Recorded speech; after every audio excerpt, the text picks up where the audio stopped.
లోకేష్ గారు ఉప ముఖ్యమంత్రి కోరుకున్నారని ప్రశ్న వేస్తున్నారు కదా, ఏం అడిగితే తప్పేంటి?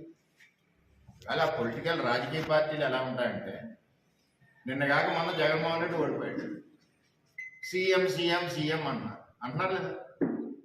మన దగ్గరికి వచ్చాడు జగన్మోహన్ రెడ్డి ఓడిపోయిన నెలకో 2 నెలలకో వరదలకు, మరి సీఎం సీఎం అనలేదా? రమణపేటలో అక్కడ అన్నారు లేదా? అంటే ఆ పార్టీలో ఉన్న కార్యకర్తల కోరిక ఎలా ఉంటుందంటే, వెంటనే చంద్రబాబు నాయుడు దింపేసి జగన్మోహన్ రెడ్డి ఎక్కించాలని ఉంటుంది. అంటే ఆ పార్టీలో వాళ్ళ ఇంట్రెస్ట్, వాళ్ళ మనోభావం, వాళ్ళ కసి. అలాగే జనసేన ఉంది, మళ్ళీ కళ్యాణ్ గారు సీఎం కావాలని అడగరు కార్యకర్తలు. అది కూడా ఎప్పుడు అవ్వాలి అన్నది ఒక ఆలోచనతో ఆ కార్యకర్తలు పనిచేస్తూ ఉంటారు. అలాగే తెలుగుదేశం పార్టీ ప్రతిపక్షంలో ఉన్నాం, చంద్రబాబు నాయుడు సీఎం సీఎం అనేవారు కదా, లోకేష్ పాదయాత్రలో సీఎం సీఎం అనేవారు కదా.